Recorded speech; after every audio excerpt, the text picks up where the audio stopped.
आज के इस कार्यक्रम में जो हमने अंतर्राष्ट्रीय महिला दिवस के स्वागत में रखा है। अब आप लोग सोचेंगे कि अंतर्राष्ट्रीय महिला दिवस तो 8 मार्च को होता है, फिर हम आज किस लिए ये कार्यक्रम कर रहे हैं। तो सबसे पहली बात तो ये है कि 7 और 8 मार्च की होली है, रंगों का त्योहार है। और कोई भी हमारा भारतीय त्योहार होता है, चाहे वो किसी भी प्रांत का हो, सभी लोग हफ्ता भर पहले से उसमें व्यस्त हो जाते हैं। और इस त्योहार पर तो लोगों के घरों में गुजिया बनती है, समोसे बनते हैं, बहुत सारे पकवान बनते हैं, तो उसमें तो हफ्ता भर पहले से बिजी होना ही होना है। इसके अलावा फरवरी में हमें आखिर में और कोई डेट मिल नहीं रही थी, तो आज की डेट हमें मिली। कोई बात नहीं, हम लोगों को तो सबको मिलकर बैठना है और एंजॉय करना है, ठीक है। अपने आप के लिए हमें ये पर्व मनाना है अंतर्राष्ट्रीय महिला दिवस का, तो इसलिए हमने इसको आज इसका हम आयोजन कर रहे हैं। तो सभी को सबसे पहले बहुत सारी बधाइयाँ और शुभकामनाएं महिला दिवस की। अपने ये तालियां आपने सबके लिए हमारे। अब बात करते हैं महिला दिवस की। महिला दिवस पर हर साल बहुत सारे मंचों से बहुत सारे कार्यक्रमों का आयोजन विश्व स्तर पर किया जाता है, और सब में घुमा फिरा कर बात वही होती है कि महिलाओं के लिए उनके अधिकारों की लड़ाई लड़नी है।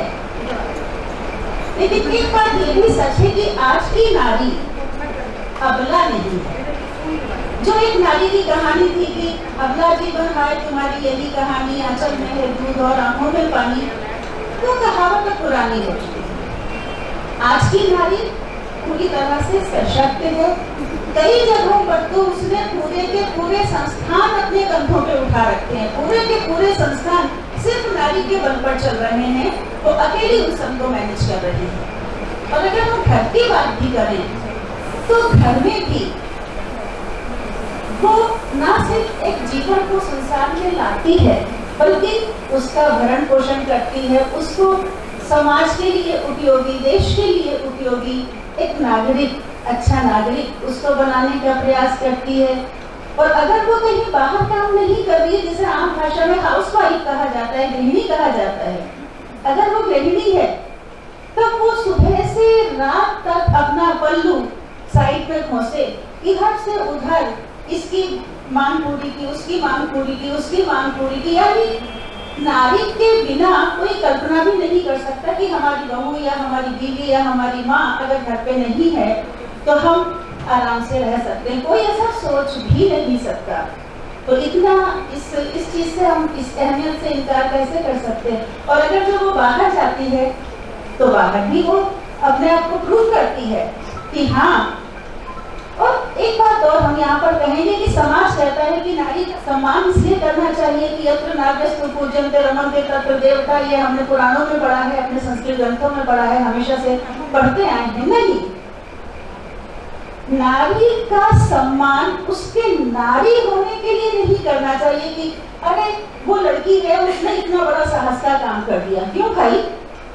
नारी जो दुर्गा, लक्ष्मी, सरस्वती तीनों रूपों में है, तो उसके किसी भी साहसी, किसी भी उसकी उपलब्धि के लिए गर्वित होने की आवश्यकता नहीं है कि अरे वो लड़की है उसने कर दिया, अरे वो नारी है उसने ऐसा कर दिया। नहीं, वो पुरुष के बराबर की हकदार है। अगर पुरुष के लिए हम ऐसा नहीं कहते कि अरे उसने इतना बड़ा काम कर दिया, तो स्त्री के लिए क्यों?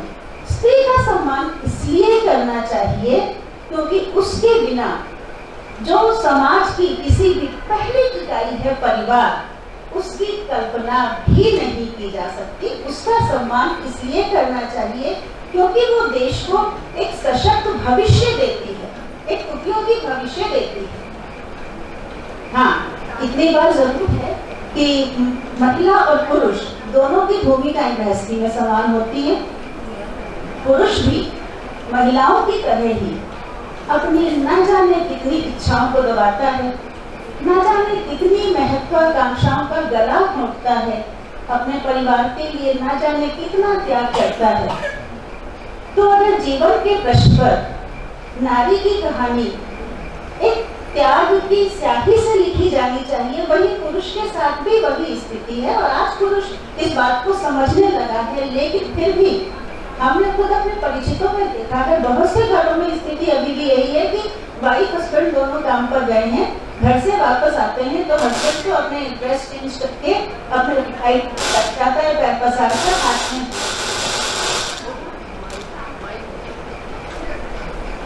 हाथ में टीवी का रिमोट और अपना मनपसंद का चैनल वो देखने लगता है।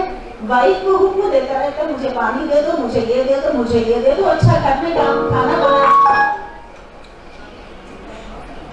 होता है घर में खाना बनाने वाली है, फिर भी वो वाइफ को यही कहेगा कि नहीं, हम तो आपके हाथ का खाएंगे, तुम्हारे हाथ का खाएंगे, हमें उसके हाथ का नहीं खाना। तुम ये चीज बहुत, वो भी थकी हुई आई है, लेकिन वो इन चीजों को नहीं देखता। कुछ घरों में ऐसी स्थिति है, तो उस चीज को जड़ से उखाड़ फेंकने की आवश्यकता है। यानी नारी के प्रति दया भाव दिखाने की जो मना स्थिति समाज की और विशेष रूप से पुरुष की हो गई है, उसको जड़ से उखाड़ने की आवश्यकता है। और इसके लिए जो पहल, और नारी के प्रति जो कहीं कहीं पुरुष ज्यादतियां करता है, उसको जड़ से उखाड़ फेंकने की आवश्यकता है। उसके लिए नारी को कुछ पहल करनी पड़ेगी, उसे आगे बढ़ के खुद को प्रूव करना होगा। ये नहीं कि वो काम किए जा रही है, सब कुछ किए जा रही है, फिर भी वो दफ्तर के बोले कि नहीं जी नहीं, आप तो पतिदेव हैं, आप तो मेरे देवता हैं, आप चाहे जो करें। इस मानसिक स्थिति से नारी को भी बचना होगा, और वो तभी होगा जब वो अपने अंदर आत्मिक शक्ति पैदा करेगी। और आत्मिक शक्ति कहाँ से पैदा होगी? आध्यात्म की राह पर चलने से, प्राणायाम से, ध्यान से, इन सब चीजों से, साथ में शारीरिक स्वास्थ्य से, जिसका लिए वाव इंडिया का गठन हुआ है DGF की सहयोगी संस्था के रूप में। तो आज अभी डॉक्टर जैन भी इस बात को बाद में शायद उनसे रिक्वेस्ट है कि वो इस चीज को कहें। हम लोगों का DGF एक हेल्थ से रिलेटेड कैंप्स लगा, पहले हम लोग लगाते थे, लेकिन बीच में लोगों ने साथ देना बंद कर दिया। अब वो फिर से लगाना शुरू कर रहे हैं, उसमें आप लोग सहयोग कीजिए, आगे बढ़ कर के आप लोग काम कीजिए, खुद भी अपने स्वास्थ्य का ध्यान दीजिए और साथ में दूसरी महिलाओं के भी।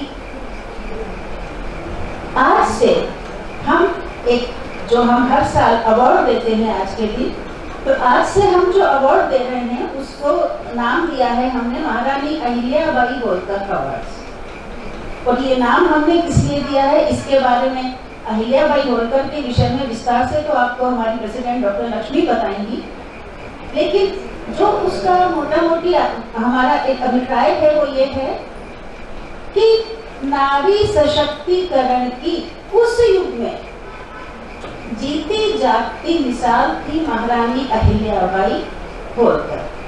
सामाजिक दुर्व्यवस्था को दूर करने की जीती जागती मिसाल थी। उस वक्त में उन्होंने लड़कियों की एजुकेशन की दिशा में काम किया, लड़कियों को सशक्त, खुद भी वो बहुत अच्छी योद्धा थी, तो उन्होंने इन सारी दिशाओं में कार्य किया।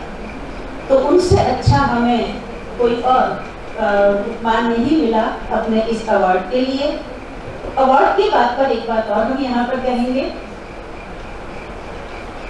वाव इंडिया का एक नियम है कि आपकी कम से कम 6 महीने की वाव इंडिया की मेंबरशिप हो, और उसके साथ में आपने वाव इंडिया के लिए, संस्था के लिए ऐसा कुछ किया हो जिसको एप्रिशिएट किया जा सके। अभी कुछ लोगों ने, हम नाम नहीं लेंगे, हमारे पास नाम भेजे, बहुत सारे नाम भेजे कि इनको हमने अभी मेंबर बनाया है, ये बोल करके कि हम आपको अवार्ड दें। माफ कीजिएगा, वाव इंडिया का कोई भी अवार्ड बिकने की चीज नहीं, रेवड़ियों की तरह बांटे जाने की चीज नहीं है। इसलिए आगे से जो लोग भी अपने नाम, या अरे ये तो फलां संस्था के लिए इतना कार्य करती हैं, बहुत ठीक है, आप वाव इंडिया से बहुत पहले से जुड़ी हुई हैं, दूसरी संस्था के लिए करती हैं, आपने वाव इंडिया के लिए किया, तो ये हमारा एक क्राइटेरिया एक खास रहेगा। और इसी आगे से जो भी नाम आए इसी दिशा में। और आप लोग कई दफा हमसे कई लोग फोन करके भी पूछते हैं कि हम क्या कर सकते हैं, कैसे अपने आप को इन्वॉल्व कर सकते हैं वाव इंडिया के साथ। तो बहुत सारी चीजें, पहले तो अभी जैसे बताया कि हेल्थ के हमारे कैंप्स लगने वाले हैं जिनके लिए विस्तार से डॉक्टर जैन बताएंगी। इसके अलावा ऑल इंडिया की अपनी वेबसाइट है। आप में से जिस किसी को भी लिखने का शौक है, चाहे वो कविता, कहानी, रेसिपीज या कोई भी महिलाओं के लिए उपयोगी कोई आर्टिकल हो गया, मेडिकल के डॉक्टर्स बैठे हुए हैं वो उससे रिलेटेड कोई चीज़ दे सकते हैं, योग का, ध्यान का, किसी भी चीज़ का जो कि महिलाओं के लिए उपयोगी हो, ऐसे आर्टिकल आप उसमें दीजिए, हमें भेजिए, हम उसको उसमें पब्लिश करेंगे, हमें पर्सनल नंबर पर भेजिए। हमारा यूट्यूब चैनल है, उसके लिए इसी तरह के अपने वीडियोस बना करके भेजिए जिन्हें हम अपने यूट्यूब चैनल पर अपलोड करेंगे। उससे क्या होगा कि वाव इंडिया का चैनल और वेबसाइट तो समृद्ध होगी ही, महिलाओं को लाभ भी होगा, अच्छा साहित्य पढ़ने को मिलेगा, अच्छी चीजें सुनने देखने को मिलेगी, आप लोगों की भी पहचान बनेगी। आप लोगों की पहचान सबसे पहले बनेगी क्योंकि आप में से बहुत से लोग लिखते हैं स्वांतः सुखाय या नाचते गाते हैं स्वांतः सुखाय, तो आप लोगों की भी पहचान बनेगी, तो वहाँ आप योगदान दीजिए। और इस सब को देख करके हम देखेंगे कि किसका सबसे ज्यादा पार्टिसिपेशन रहा, उसको हम लोग पुरस्कृत करेंगे। हम लोगों का पूरा पैनल बैठता है जिसमें खासतौर से तो हम डॉक्टर जैन और डॉक्टर लक्ष्मी होते हैं, लेकिन वैसे हमारी गवर्निंग बॉडी के लगभग सभी मेंबर उसमें होते हैं, तो हम उसके सब बैठ करके विचार करेंगे। तो इसलिए आगे से अगर आप लोग अवार्ड के लिए, और ये सब टीम लीडर्स जो यहाँ पर हैं, ग्रुप लीडर्स जो यहाँ पर हैं ब्रांचेस की, उनसे भी हमारी रिक्वेस्ट है कि वो भी आगे से उन्हीं लोगों के नाम भेजिए जो वाकई संस्था के लिए कुछ कर रहे हैं। और अब अपना बहुत ज्यादा हमने बात कर ली है, उसे खत्म करते हुए कुछ पंक्तियां, एक संकल्प हम दोहराना चाहेंगे कि अगर हम ठान ले मन में तो सागर पार कर जाएं, अगर हम ठान ले मन में शिखर पर्वत पे चढ़ जाएं, अगर हम ठान ले मन में, धन्यवाद, तो सागर पार कर जाएं, अगर हम ठान ले मन में शिखर पर्वत पे चढ़ जाएं, नहीं समझो हमें दुर्बल, नहीं समझो हमें दुर्बल, है साहस से भरा ये मन, नहीं समझो हमें दुर्बल, है साहस से भरा ये मन, कहीं अन्याय देखे हम तो चामुंडा भी बन जाए, हमी को लेखनी पूजे मुखरता हमसे वाणी, हमी को लेखनी पूजे मुखरता हमसे शब्दों में, हटाने आवरण अज्ञान, माँ वाणी भी बन जाए। एक चामुंडा का रूप, वाणी का रूप। कोई मिल जाए भूखा या कि नंगा इस धरा पर, कोई मिल जाए भूखा या कि नंगा इस धरा पर, तो लुटाकर संपदा अपनी हमें लक्ष्मी भी बन जाए। चामुंडा, वाणी, लक्ष्मी, ये तीनों रूप देवी के रूप हैं। हमी गंगा, हमी यमुना, हमी से है त्रिवेणी भी, हमी करते हो तो हमी त्रिवेणी है। हमी गंगा, हमी यमुना, हमी से है त्रिवेणी भी, करे जो आचमन इनका सभी पापों से तर जाए। ये समाज के लिए है कि करे जो आचमन इनका सभी पापों से तर जाए। तो इसी के साथ हम अपनी वाणी को विराम देते हैं और लीना आप कार्यक्रम को आगे बढ़ाएं।